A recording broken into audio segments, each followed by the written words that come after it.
우리에게 필요한 것은 죄를 이기는 선이다. 세상에 선이 있다고 말하는 것은 작은 위로가 될 수 있다. 사람들은 이 작은 위로를 추구합니다. 사람들은 다 위로를 받기를 원해요. 왜냐하면 상처가 많기 때문에. 근데 그 상처는 세상에 사는 순간 모든 사람들이 받습니다. 그 상처라는 것은. 왜냐하면 세상엔 죄가 있죠. 그리고 나도 죄가 있고 제한적인 게 많죠. 내 뜻대로 안 되고, 그리고 내 뜻대로 해도 나중에 그게 하나님의 뜻이 아니면 우리가 손해를 입습니다. 슬픔을 입게 되죠.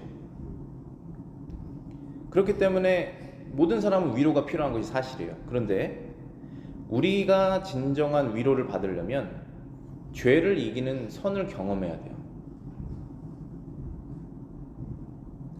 우리에게 필요한 것은 무엇이냐면은 예수님이세요. 왜냐하면 그분은 죄를 이기실 수 있기 때문에 그런 것입니다.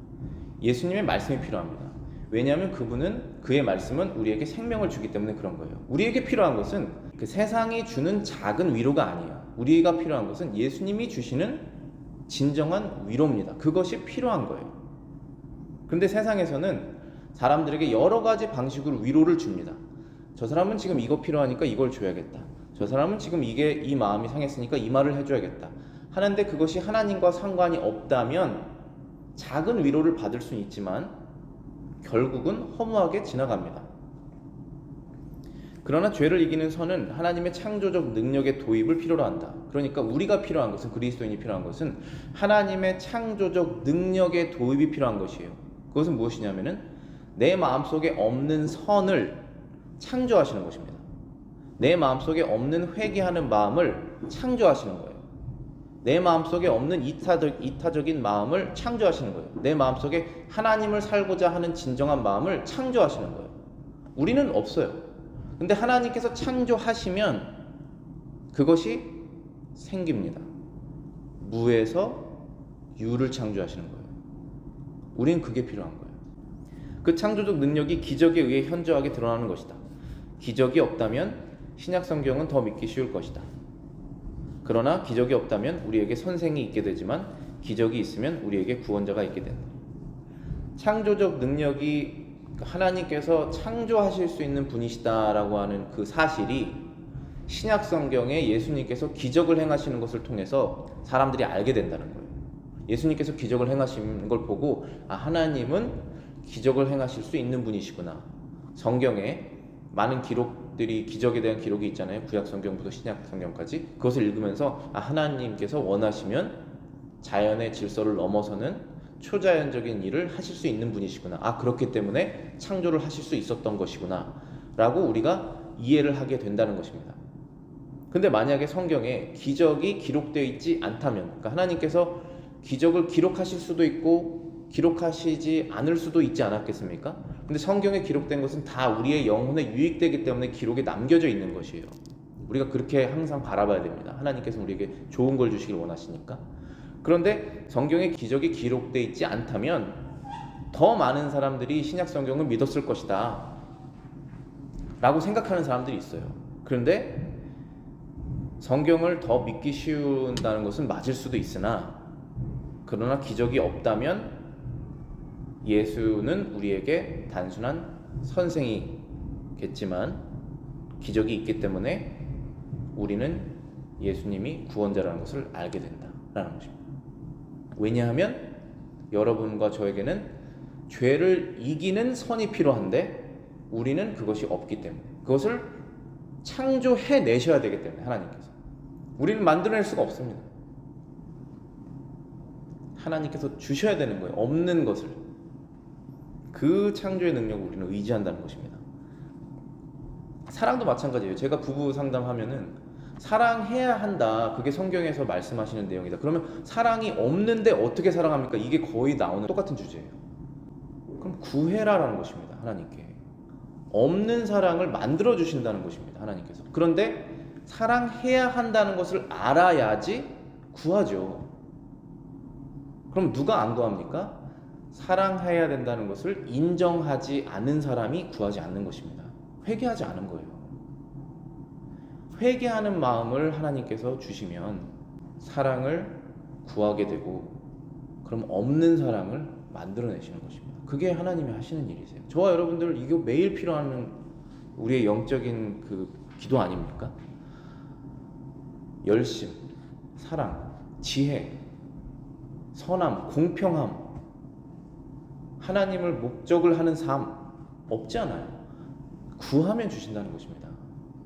근데 먼저 그것을 알아야 된다는 것이죠. 8번째입니다. 기적이 하나님의 직접 능력에 의해 일어나며 하나님은 질서의 하나님이라는 사실을 보았다.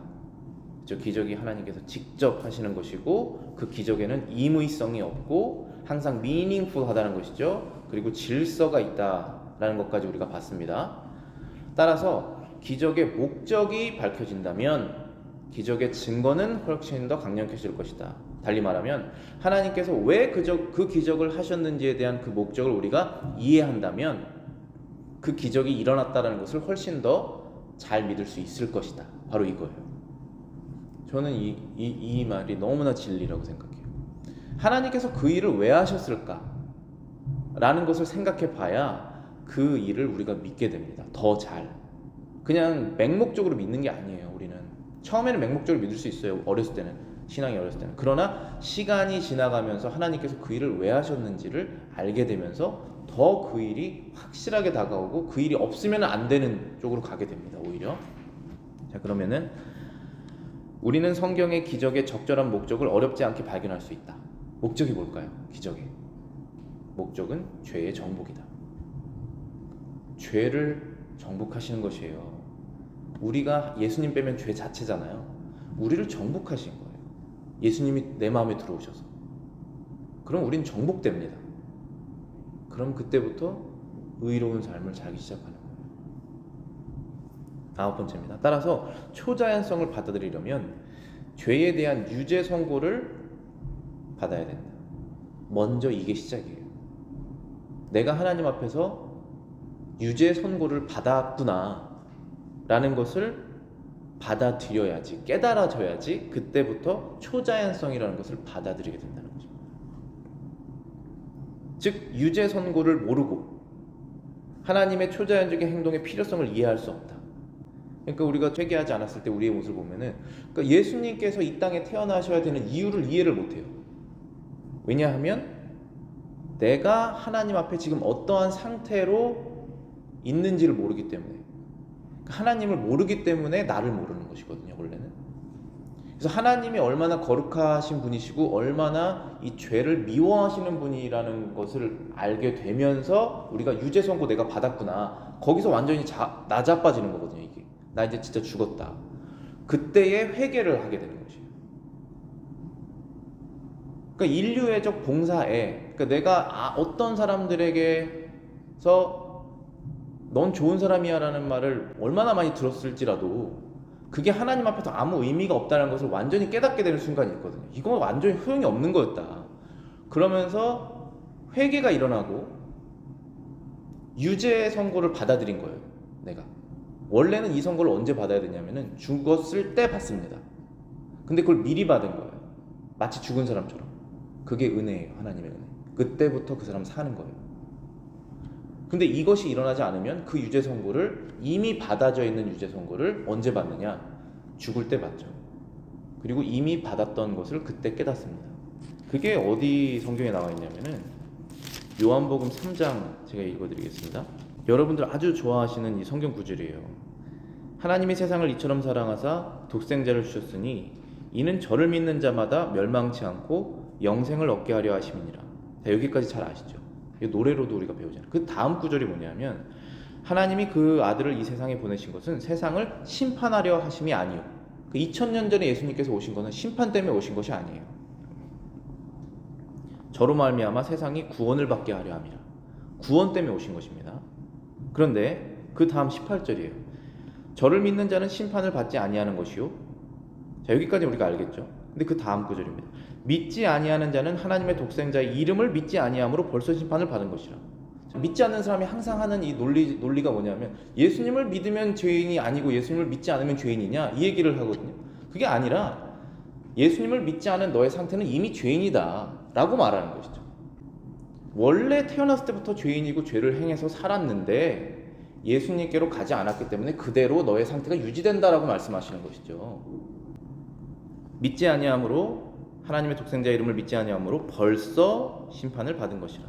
그 정죄는 이것이니 곧 빛이 세상에 왔을 때 사람들이 자기 행위가 악함으로 빛보다 어두움을 더 사랑한 것이니라. 하나님보다 죄를 사랑하는 그 상태이기 때문에 죄인인 것이 당연하다라고 말씀하신 것이죠. 그리고 예수님께로 나오고 싶지 않은 이유는 죄를 더 사랑하기 때문에 나오고 싶지 않은 것이다. 그러니 너는 죄인이다라고 말씀하시는 거예요. 악을 행하는 자는 빛을 미워함으로 빛으로 오지 아니하나니 이는 그 행위가 드러날까 함이요. 내가 빛으로 더 가까이 가게 되면 내 죄악된 행동과 생각과 마음이 더 드러날 텐데 내가 그분께 어떻게 갈 수 있지? 이겁니다. 회개하지 않은 거예요. 이것은 우리는 더 가야 돼. 죄 지을 때마다 더 가야 됩니다. 왜냐하면 방법이 없기 때문에 빨리 죄를 회개해야 됩니다. 이 죄를. 진리를 쫓는 자는 빛으로 나오니 그 행위가 하나님 안에서 행한 것임을 나타내려 함이니라. 회개도 하나님께서 하신 것이고 내 안에 의를 창조하시는 것도 전적으로 하나님께서 하신 것이고 내가 믿음이 생긴 것도 전적으로 하나님께서 하신 것이고 이것은 다 하나님이 하신 것입니다. 나는 잘한 게 정말 하나도 없습니다. 그러나 하나님께서 나를 선하게 변화시켜 주셨습니다. 라는 고백을 하나님께 드리기 위해서 하나님께로 간다라는 것입니다. 우리는 이 회개가 늘 일어나야 돼요. 예수님께로 가는 이유가 바로 이것입니다.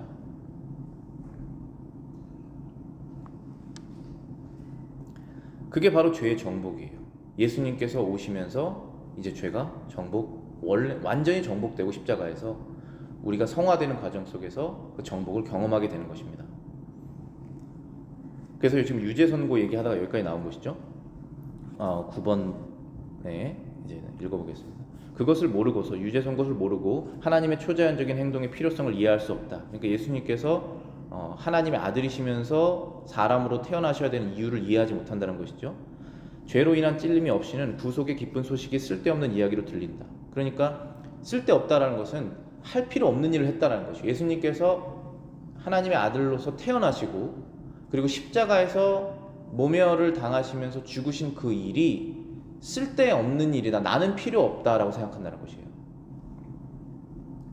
다른 방법이 더 있었을 것이다. 이게 똑같은 말이에요. 그래서 십자가의 도를 어리석다라고 생각한다고 그러잖아요. 고린도전서에 보면은 십자가의 도를 우리는 십자가에 못 박힌 그리스도를 전하니 유대인에게는 거리끼는 것이요 이방인에게는 미련한 것이다. 이방인들은 십자가의 방법이 미련하다고 생각한다는 거예요. 그래서 필요 없다라는 얘기로 들리죠. 똑같은 것이에요. 이게 모든 사람이 죄인이고 나도 죄인이다 라고 말하는 것만으로 안 된다. 이거로는 안 돼요. 사실 모든 사람이 죄인이고 나도 죄인이다. 그럼 이게 무슨 뜻이냐면 회개할 필요 없다라는 말과 거의 똑같아요. 그 잘못 너도 하고 나도 하니까 너는 그 잘못 안 해? 나도 그 잘못 하잖아. 그거 어떻게 해? 하고 이거 방법 없는 거예요. 거기로는 안 됩니다. 변화 생기지 않아요. 우리는 하나님의 율법의 계시에 의해야 됩니다. 하나님께서 이것을 하지 말라고 하셨다 하고 나만 대입하면 되는 것이에요. 다른 사람이 이 죄를 똑같이 진다라는 것은 내가 의를 행하는 것을 향하지 않는 것에 대한 익스큐즈가 될 수가 없어요. 이해가 되십니까? 하나님의 율법의 계시에 의존을 해야 됩니다. 하나님께서 나에게 지금 무슨 말씀을 하고 계신지를 내가 마음속에 빛으로 그 말씀이 들어와서 죽은 양심에 그 빛이 들어왔을 때 계시가 일어나는 거예요. 제가 성경 공부도 하고 말씀도 전하지만 그것이 하나님의 말씀에서 나온 부분이기 때문에 전하는 것이잖아요. 그 하나님의 말씀이 여러분의 마음속에 빛의 계시로 들어갔을 때 어떠한 생각이 사라지냐 하면 그 죄는 저 사람도 지고 저 사람도 지고 심지어 저 강대상에서 전하는 목사도 지고 나도 지기 때문에 우리 다 죄인이니까 어쩔 수 없는 것 아니냐라는 마음이 사라지게 된다는 거예요. 우리는 하나님 앞에 1대1로 서는 것입니다. 그 죄를 하나님이 싫어하시는구나. 나는 그 죄를 짓지 말아야겠다 라고 바뀌는 것이죠. 하나님의 말씀의 권위 앞에 내 마음이 변화되는 것이 바로 그 계시의 빛이 들어오는 것이에요. 그런데 이걸 누가 막습니까? 마귀가 막죠. 이 계시의 빛이 들어오는 것을 마귀가 어떠한 수단을 써서 막는 것입니다. 그러니까 이 계시의 빛은 예수님이세요. 예수님이 내 마음속에 들어오셔서 주인으로 좌정하셔야 되는데 어떠한 삶의 영역이든 간에 그것을 못하도록 마귀가 속이는 거예요. 계속. 우리는 어떤 것에 속냐? 세상이 주는 작은 위로. 하나님의 큰 위로는 예수님이신데 세상이 작은 위로를 줘요. 근데 나는 그게 엄청나게 크게 느껴져요. 아, 저 사람 나를 진짜 사랑해 주는구나. 그러면서 예수님의 사랑은 크게 못 느낍니다. 우리 여기를 넘어서야 돼요. 자, 죽은 양심에 비추는 빛, 곧 계시이다. 그 경험을 통과하면, 즉 그 계시의 빛이 내 마음속에 들어오게 되는 것을 경험하게 된다면 이전에 자기가 어떻게 그토록 눈이 멀었는지 놀라게 된다. 진정으로 회개한 사람은 초자연적인 것을 자랑하게 된다. 자연적인 어떠한 것도 그의 필요를 채울 수 없음을 아는 까닭이다. 창조도 그렇지만 하나님께서 창조하시지 않았으면 이러한 세상을 우리가 누릴 수 없다. 그렇기 때문에 하나님이 창조하신 것이 너무나 감사하고 기쁜 것이다라고 하나님의 창조를 높인다는 것이죠. 자랑한다는 것이.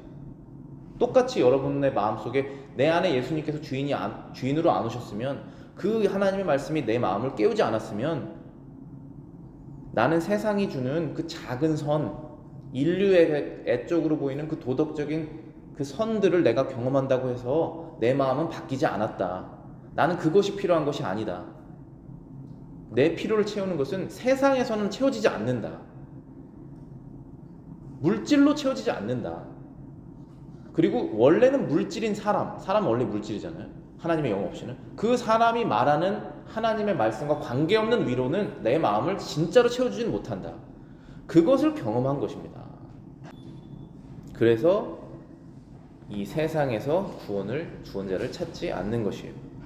열 번째 문장입니다. 동정녀 탄생은 신약 전체가 그리는 그리스도와 심오하고 명백하게 일치한다. 동정녀 탄생을 거부하는 사람들은 성경의 초자연적인 내용 전체를 거부한다. 부활이라는 그 단어가 전혀 의미하지 않는 것, 곧 예수의 항구적 영향력 혹은 무덤 저편에 있는 정신적 실존으로 만들어버린다. 그러니까 자유주의자들도 그런 교회에서도 부활이라는 단어를 쓰고 부활절을 기념할 수 있습니다. 그런데 그들이 진짜 말하고 있는 이 부활은 예수님께서 성경에서 말하는 대로의 그 부활이 아니라는 거예요. 성경에서의 말하는 부활은 예수님께서 죽은 지 3일 만에 실제로 몸으로 부활하신 것을 말하잖아요. 성경에서 부활은.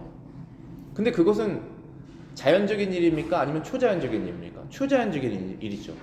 그러니까 초자연적인 일을 믿지 않기 때문에 다른 것으로 바꾸는 것입니다. 이 세상 안에 있는 것으로 그것을 대체해요. 그것이 무엇이냐면 예수의 항구적 영향력, 무덤 저편에 있는 정신적 실존. 그러니까 그 사람은 죽었지만 그의 영향력은 지금도 살아서 존재한다. 이런 식으로 바꾸는 거예요. 내 마음속에 아직도 살아계시다. 아니, 내 마음속에 살아계시죠, 예수님께서. 근데 실제로도 살아계신다는 걸 믿는 거잖아요, 우리가. 11번째 문장입니다. 초자연적 일을 받아들이는 것은 기독교의 핵심이며 영혼이다.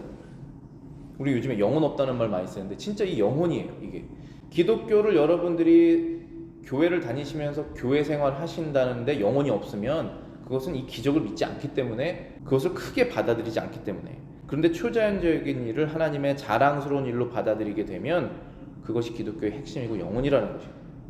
기적을 받아들인다면 당신은 우리의 구원을 위해 자발적으로 이 세상에 와서 십자가에서 우리의 죄를 위해 고난을 받으시고 하나님의 능력에 의해 사흘 만에 죽음 가운데서 부활하셔서 항상 살아서 지금 우리를 위해서 중보하시는 구주를 소유 갖게 된다. 그 영어 찬송에서는 Christ mine, 그리스도가 나의 것이다, 이런 찬송 많이 부르잖아요. 그리스도는 나의 것이다. 그럼 그 그리스도가 바로 지금도 살아계신 바로 그 예수님이시라는 거예요. 12번째 문제입니다. 사실 신약성경의 증언은 어디서나 똑같다. 신약성경은 어디서나 하나님이요 사람인 한 인물을 제시하고 있다. 예수의 신성과 인성은 분명히 구분된다. 신적 본성은 순전히 신성이고 인간적 본성은 순전히 인성이다. 예수는 구별되는 두 본성을 가진 신이요 인간이었다. 그러면서도 성경은 주님의 인격의 통일성을 명확하게 가르친다.